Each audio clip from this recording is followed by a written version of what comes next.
My life has been filled with misfortunes. My grandpa died when I was 9, my favorite cousin died when I was 10, and by the age of 11, my parents' divorce was finalized and I had a lot of growing up to do. After the divorce, my mother was always working, and my dad only visited the house twice a month, so raising my 2-year-old sister at the time was my main priority. School, a lot of the times, came second. I went from all A honor roll to mostly C's the following year.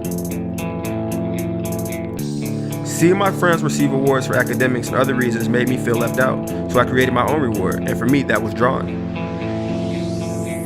I started off by asking my mother to draw cars and people, but she would give up drawing after the divorce, telling me that if I wanted art, I'd have to learn myself. So I had a friend named Tyler who could draw his ass off, so we became cool and he sat me down and tried to teach me everything he knew. Still to this day, I thank him. I first started off drawing watermelon head style people, but over the years, my details got greater and greater and yes, greater. By the time I got to high school, my love for drawing turned into a love of comic book style, but that didn't last long. So eventually I would focus on realism, giving up drawing cars and any other style altogether. High school was hard for me, as I mentioned earlier. I went from school to 7 o'clock a.m. to 5 o'clock p.m. for my freshman and sophomore year. By the time I was a junior, my mom had been tired of my dad enough to move me and my sister out of Illinois and to Alabama, which is hard at first. That means new people, new world, same pencil, same paper for me. Focused on fitting in, I didn't draw as much until I accepted these people just weren't my people and got back into the rhythm. My mom noticed my hatred for Alabama and moved us to Georgia, where I had a blast. In Georgia, I took theater and I was a news anchor for the school news.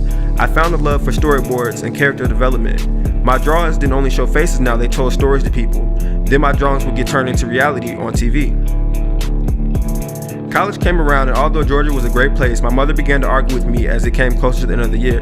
When I told my mom I was heading back to Chicago for school, she yelled at me daily, had an attitude for whatever reason, and even told my girlfriend's mom she was pregnant to keep me to stay home and not go to school. She would accuse me of leaving her side and joining my dad's side in Chicago, when in reality I just want to go to Chicago because I felt it was the best fit for me. I chose to speak on the divorce between my parents and my art because they're the only reoccurring factors in my life, and they both kind of relate in a way. The pain and anger I grew up with helped me create something beautiful. It taught me that no matter what is being tossed at you, you can overcome, and this is what keeps me going and what made me as strong as I am today.